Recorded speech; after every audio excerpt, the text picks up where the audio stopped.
Are you seeking for wonders, signs, and miracles? Are you needing them? Are you depending on them? Right? Can't you go any further without them? Right?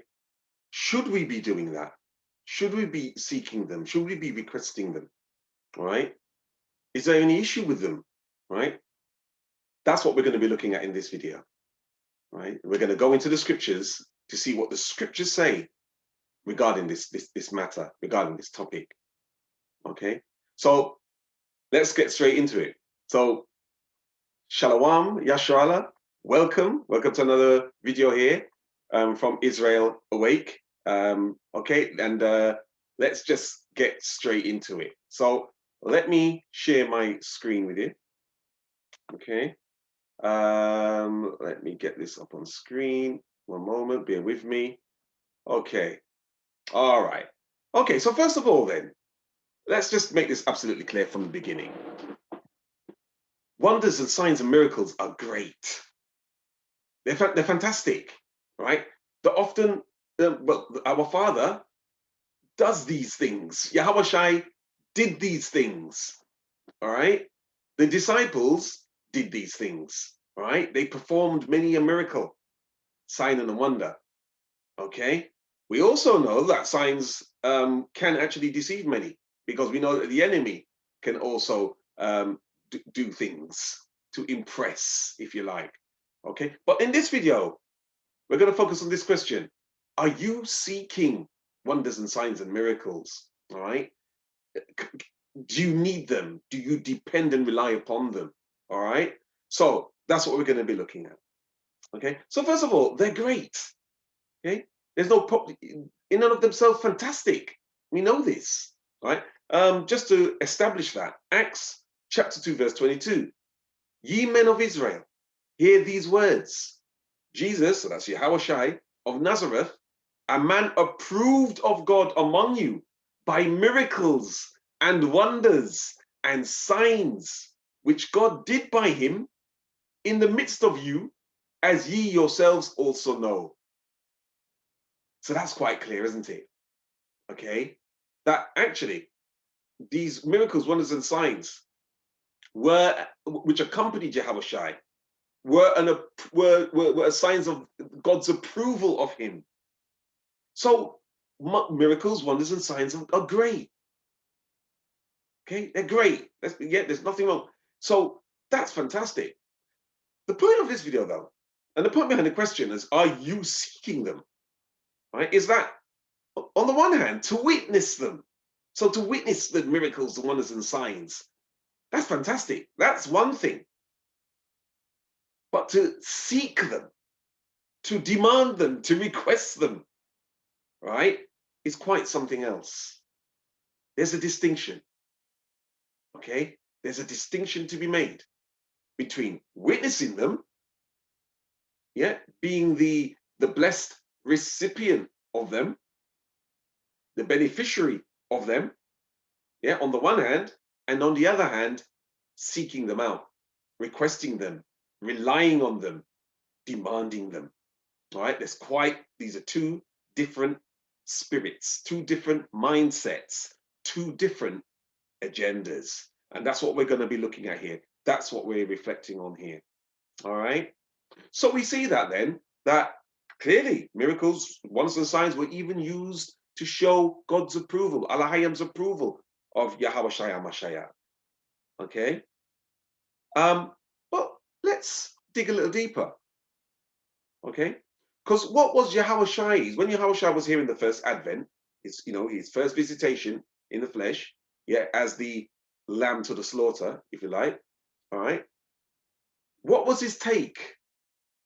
What was his view? What was his perspective, yeah, on those who were seeking miracles, seeking signs? This is important, because often there's many a movie, yeah, where you hear somebody saying, show me a sign, show me a sign, right? There's many a necromancer, yeah, those who do Ouija boards and all the rest of it, who want to be shown a sign. Show me a sign. Are you there? Mediums, those trying to contact the departed. Are you there? Show us a sign. You get the point. You get you know the picture that I'm painting with that. All right. So let's get Yahawashi's perspective on that, because obviously we want to know. Obviously, it's important.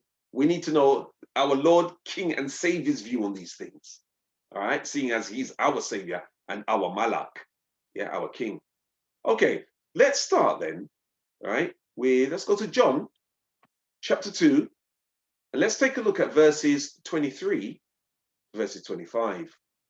All right, let's start off here. So verse 23. Now, when he was in Jerusalem at the Passover, in the feast day, many believed in his name when they saw the miracles which he did. Yeah, that's verse 23. Verse 24. But Jesus did not commit himself unto them because he knew all men. Verse 25.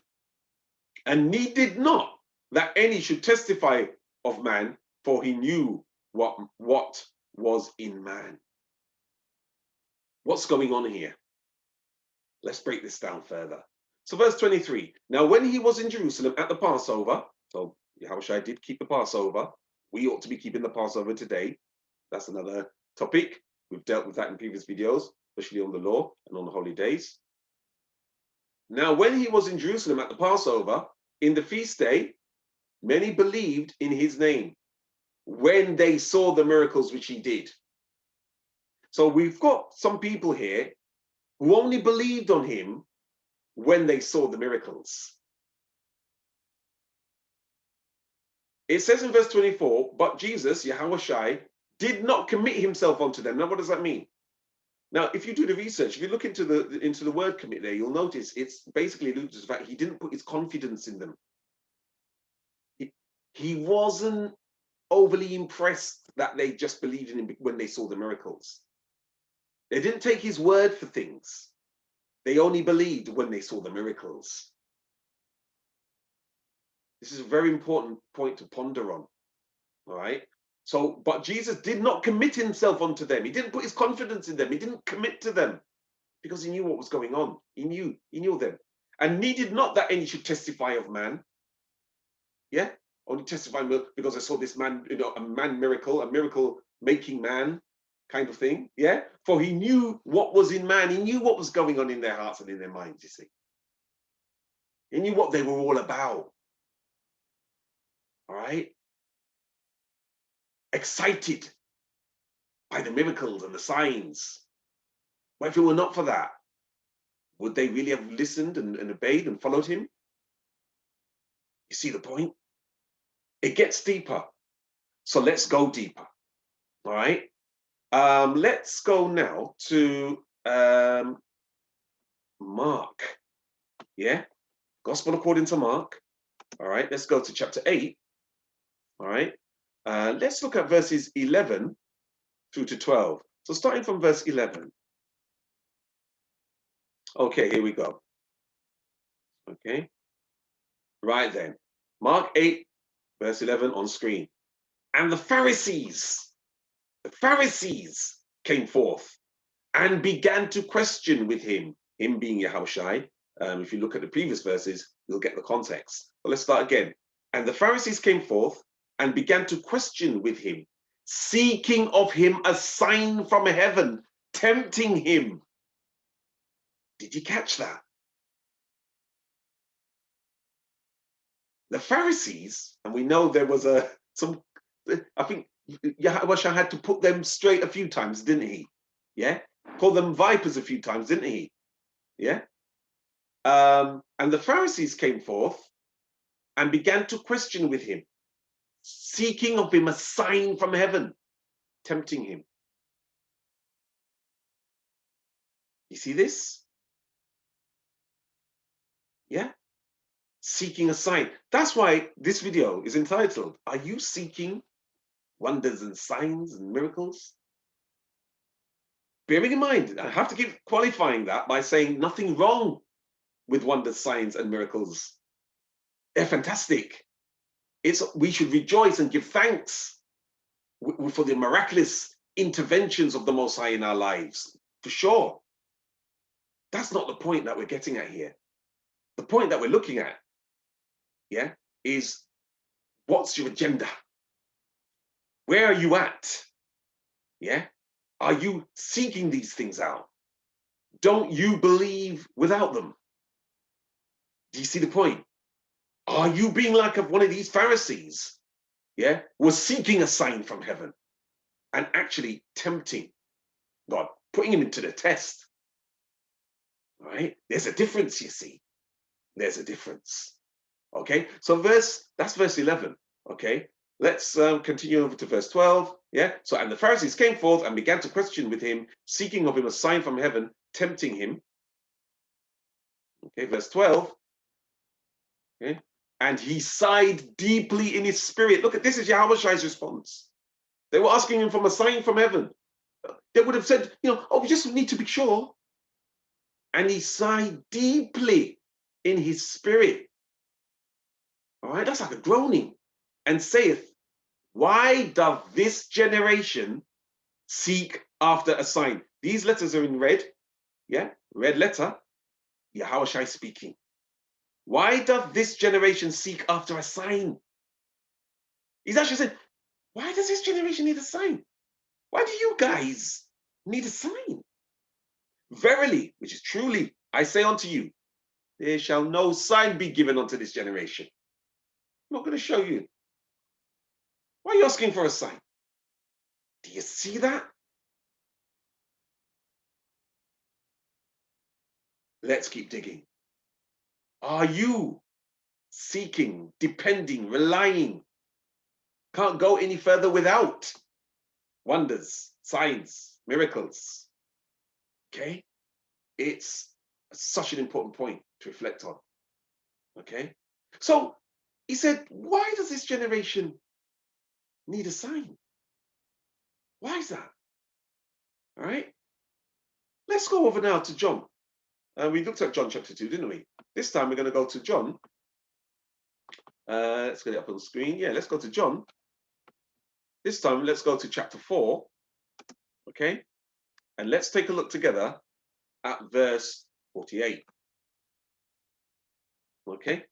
Then Jesus said unto him, except ye see signs and wonders, ye will not believe.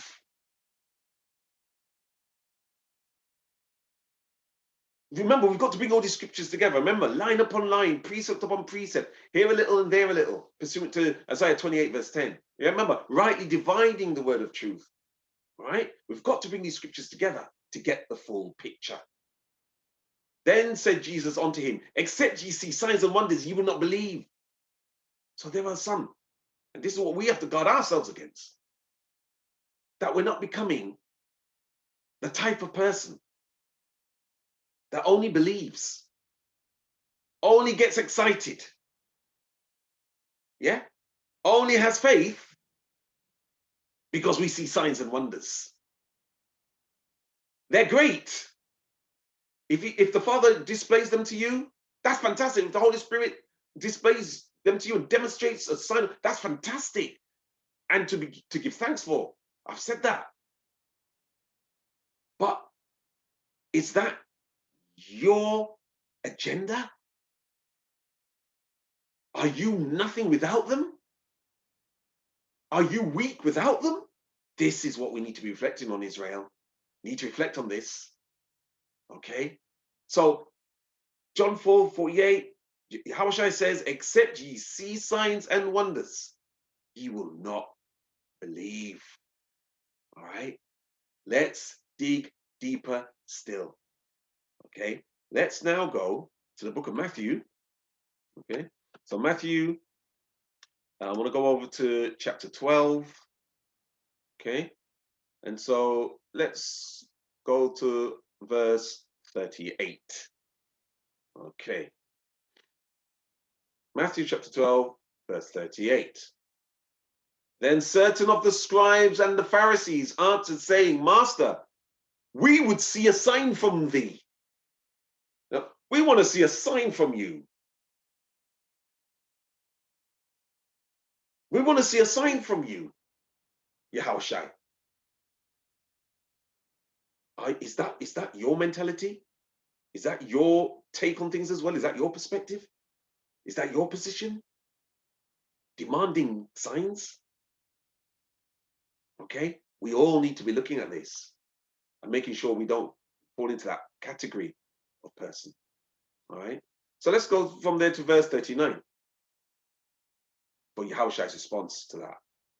But he answered and said unto them, oh my word, Israel, look at this. An evil and adulterous generation seeketh after a sign. And there shall no sign be given to it, but the sign of prophet Jonah. It's Jonas, because that's where it's come down in the Greek translation of Matthew. All right, Jonah. Remember the sign of Jonah. All right. So Yahawashi is saying, look, the only sign you're going to be given, yeah, will be the sign of Jonah. Yeah, 3 days and 3 nights. Okay, that's the only sign you're going to be given. Talking about my sufferings and my crucifixion. That's what Yahawashi was getting at. Right? So that's the only sign. But as for anything else, no. But look at how he describes the generation who seek after signs. Israel, look at this. An evil and an adulterous generation seeketh after a sign. Are you seeking after a sign? Are you waiting on signs and wonders to kickstart you, to motivate you, to incentivize you? Look at what Yahawashi says. He says it is an evil and adulterous generation that seeketh after a sign. Wow. Wow. Let's go over. Let's keep digging here. All right. Let's go over to Matthew, which we're in, yeah. But let's go over to Matthew. This time, let's go to chapter 16. Okay. Just to make ourselves absolutely clear as to Yahawashi's perspective on this, because we need to know. Let's have a look. So Matthew chapter 16, verse 4. A wicked and adulterous generation seeketh after a sign, and there shall no sign be given unto it but the sign of the prophet Jonas. Here we go again. And he left them and departed. So that was Yahawashi's final word on the matter with this audience that he was speaking to. A wicked and adulterous generation seeks after a sign. Why is that? Why is Yahawashi so stern on this? What is it about seeking a sign that is so bad? Now, he himself did signs. So it's not the sign that's bad. He was a work of miracles. Therefore, it's not the miracles that are bad. There's nothing wrong with signs, miracles, wonders. Yeah. But there's something evil. There's something adulterous about those who go seeking them out. If you bear witness to that, fantastic. But to seek it out, I said from the very beginning of this video, there is a difference. There is a differentiation to be made between those who witness these things and those who go hunting them out. And we can see Yahawashi isn't very flattering, is he? He doesn't make very flattering remarks to those who go seeking out these things. All right, such an important point. Okay, again, just for making sure that we've got a full breadth of scripture regarding this, let's now go over to Luke. Yeah, the Gospel according to Luke, chapter 11, verse 29. Let's take a look here for more confirmation. Okay, Luke 11:29, just to show it's embedded throughout the scriptures. And when the people were gathered thick together, he began to say, this is an evil generation. They seek a sign. And there shall no sign be given it but the sign of Jonah the prophet. All right. Most people focus on the Jonah the prophet bit. We're not looking at the fact that he's actually calling those seeking a sign an evil generation. All right. This is important because there's many who are of the opinion that they need for God to show them a sign. Show me a sign that I may believe. Show me a sign that I may build my faith. It sounds innocent. Yeah, but it clearly isn't. It clearly isn't. Because Yahawashi is calling such a generation an evil one. All right. Okay. So that's Luke 11:29. So are you seeking for signs, miracles, wonders? Well, clearly from the scriptures and clearly from Yahawashi, we ought not to be. We ought not to be. One reason why we ought not to be is because we shouldn't be asking God to do things that puts him to the test. And we can try to explain it or go around it. But you see, that's exactly what it is. It's to put God to the test. It's to not believe until you have seen these things. I'll believe it when I see it, type of thing. You may not admit it, but that's exactly the spirit behind it. Yahawashi is not wrong about this. All right? He's not wrong about this. It's an evil generation that seeks after a sign. He said so. Therefore, this is the truth. All right? So we're not to put Yahweh to the test. We're not to put Yahawashi to the test. All right? Let's go back to Torah. Let's go back to the book of Deuteronomy. All right? To get this establishment, to get this principle. Yeah? To get this precept. So Deuteronomy chapter 6. All right? Let's go to verse 16. Okay. Ye shall not tempt the Lord your God as ye tempted him in Massah. What happened at Massah? Well, if you go back and you go back over that episode there, you'll find that our ancestors, when we were going through the wilderness, there was a stage where they were very thirsty. Now, bearing in mind, the Father did test our ancestors in the wilderness to see if if they would cleave unto him. All right, and they flipped out. They turned against Moses, Masha. All right, not all, but many did. All right, doubted, lacked faith. All right, and basically tempted God there. Yeah. So ye shall not tempt the Lord your God. Yeah. As you tempted him. So basically, I'm saying, well, where's the we need some water. Where's the water? Yeah. In an arrogant way. Okay. Ready to throw in the towel. Ready to basically wanted to go back to Egypt. Never mind, go any further. Yeah. Willing to go back into bondage over this. All right.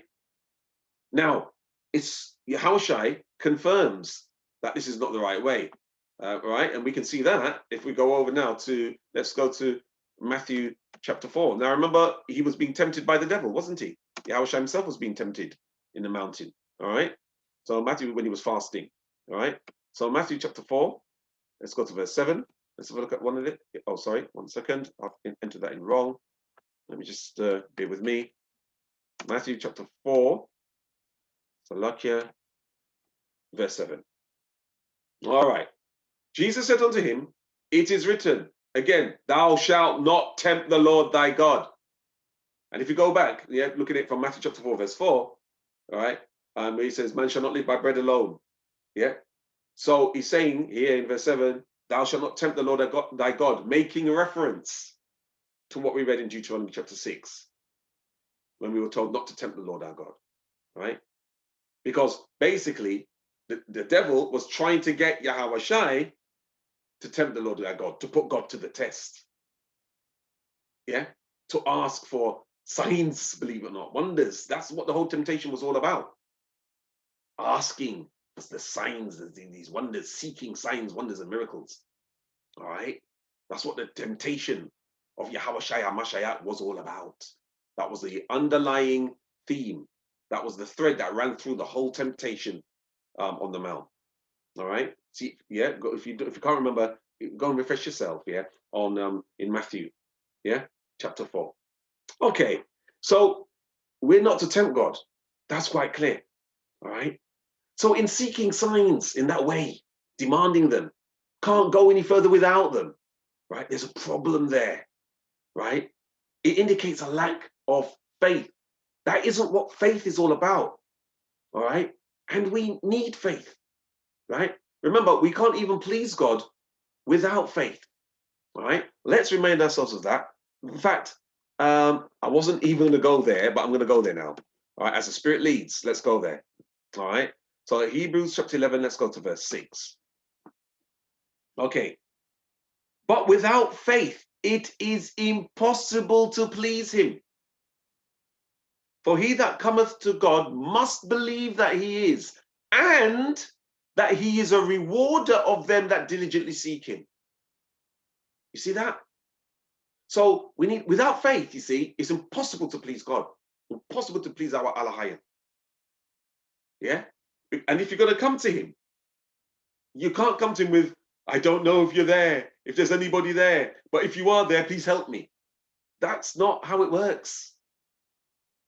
Yeah? He that cometh to God must believe that he is, and that he is a rewarder. So if you're coming to God, you must know, you know what? He rewards me for diligently seeking him. Diligently seek him, by the way.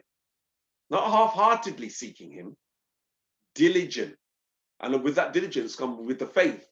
Yeah, you keep the faith, you also keep the commandments. And that's how you diligently seek after, Alahayim, after our God. All right, you diligently seek. All right, so it's important. So without faith, it's impossible to please him. But what is that faith in the first place? Yeah, what is that in the first place? So for that, okay, let's just go Hebrews again, chapter 11, because Hebrews 11 is the faith chapter. For those who don't know, all right, we call it the faith chapter because it's filled with teachings on faith. All right, and in verse 1, it actually gives you a definition of faith itself. So let's take a look at that. What are we talking about when we're talking about faith? All right, now faith is the substance of things hoped for, the evidence of things not seen. I'll pause to let that resonate. Even if you know this verse, you know also that the word is quick and is sharper than any two-edged sword. So as we're listening to this, regardless of what we know or don't know, the word is working on us, cutting away what needs cutting away, doing an operation, a spiritual operation on us right now. Now, faith is the substance of things hoped for, the evidence of things not seen. You see that now? Faith is the substance of things hoped for. So it's more than hope. You can hope for things all you want. But when you apply faith, there's now a substance. There's something substantial now. It's like putting meat onto the bones. It's like you're building something. You're literally building something now. It's becoming more manifest. Yeah, you can pipe dream all day long. Yeah, pipe dreaming isn't the application of faith. Wishing, I make a wish, isn't the application of faith. We're not told to make wishes. We're told to have faith. Now, faith is substantial. That's why faith is the substance. There's something substantial there now. That's a thing. Faith is a thing. It's a real phenomenon. Yeah? It's not fantasy. It's faith. It's substantial. Very important to get grips with this, Israel. Now, faith is the substance of things hoped for. So greater than that. The evidence. So unlike the world, see, the world says, I'll see it when I believe it. Those of faith say, Yeah, I believe it before I see it. The world says I'll believe it when I see it. We say, I believe it before seeing it. That's faith. To know it before you see it. That's faith. Yeah. And when you think about it, actually, you even see it played out in the physical realm. Because even if you look at a building, yeah, the architect saw it before it was built. It started in the mind of the designer. That goes for most things that are manufactured. It started in the designer's mind way before it was built and assembled. So it isn't too hard a concept to grasp, really. And everything has its origin in the spiritual world first anyway. If you're waiting for things to be made manifest in the physical, you're way downstream. All the action happened upstream. Yeah? In the spiritual realm. All right? That's where everything starts. Faith is the substance of things hoped for, the evidence of things not seen. So if we have faith, we don't need, it's wonderful to see it, but we don't need it. We don't need wonders and signs to keep us in check because we're believing before seeing. Such an important concept, right? This is one of the reasons why Yahawashi had this message to doubting Thomas, if you remember. Let's remind ourselves of Yahawashi's comments to Thomas, who wanted to see the nail print before he would believe. Remember? We're not going to go through all of that now. All right? Okay? But we will look at Yahawashi's comments to Thomas. And for that, let's go to John chapter 20.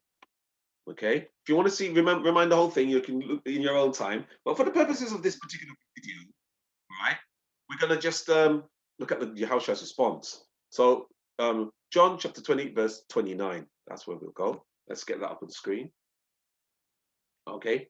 Then Jesus saith unto him, that'll be Thomas, Thomas, because thou hast seen me, thou hast believed.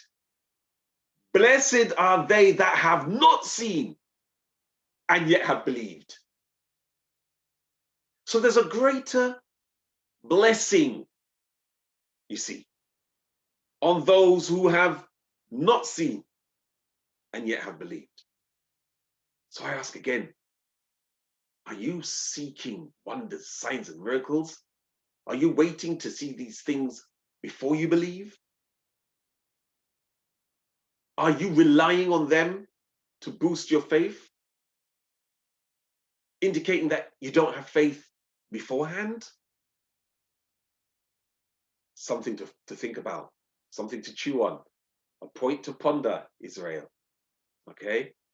All right, I'm going to go to my last verse now on this. All right, let's go to Second Corinthians.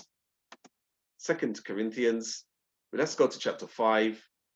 And in chapter 5, let's go to verse 7. Yeah? For we walk by faith, not by sight. We walk by faith, not by sight. Walk by faith, not by sight, Yashua. Israel. Akyam wa akwath. Know it now. Know it today. Don't wait for it. If you see signs, wonders, miracles, and you will do, we're prayerful people, we're going to see these things. All right? Let's be clear. We're asking for healing. We're asking for guidance and protection. All interventions of God are worthy of praise, and they're all signs. They're all miraculous. Okay, all right. But remember, in asking for these things, we're already told to believe that we've received them. That whatever you ask for, believe that you've already received it. Yeah, we were taught that and commanded that by Yahawashi. All right. So we're supposed to believe it before we see it anyway. So even in our prayers, we're still walking by faith and not by sight. Yeah, so that's the formula for prayer anyway. All right. So we'll leave that there. we'll leave that there. Hope you get something from this, Israel. Okay. If you've already got, if you already know this, great. I hope this helps to just illuminate and confirm that for you. And if you've never come across and never thought about it, then great. Yeah. I hope that you'll, you get something from that for your edification. So Israel, I'm going to leave that there. Yeah. Kwam Yasharal, that means rise Israel, because we're at that time now in these last days. Yeah. Kwam Yasharal, and may Yahweh help, guide, protect, yeah, bless, and provide for you continuously, yeah, and may we all be accounted worthy to, escape the tribulation, to be guided. Some of us won't, but we are told that we can pray to be counted worthy to escape these things. So let's do that, yeah, and to endure unto the end, yeah, so that we may enter the kingdom. All right. So I'm going to leave that there. Bless you and yours.